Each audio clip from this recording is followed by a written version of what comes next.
Ako day si Sheila Andy Anggob. Gikan ko sa sa Riyadh, Saudi.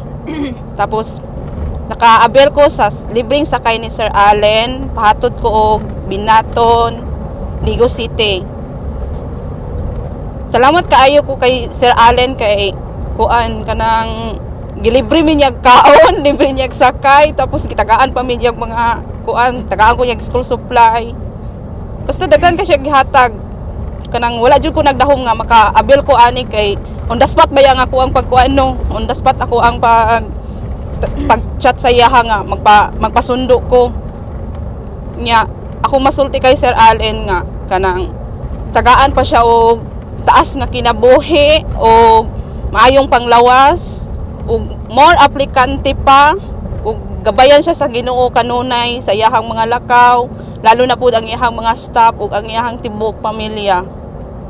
Basta Allen cares, safe ka nga makaabot ka sa imuhang kuan balay kay gikan gyud ka sa airport, abot gyud ka sa balay nimo ihatod gyud kanila. Ug thank you kaayo sa tanang staff and God bless. Ma'am, namihatag sa imo, ma'am. OFW ako, by Allen Cares na chocolate. Wow. Kami pa gitagaan chocolate mo. Tapos ako may baduna. Sana all. Thank you kaayo ani. Kami hatag na school supply sa imo ha. Yang manghod nagpabilin sa balay. Nagpabili sa balay. So duha sa buk yung anak ni ma'am. So duha. Kasi ganito pangalan nito dai? Si Ma'am Sayra. Grade 12. Oh, muna akong grade 12.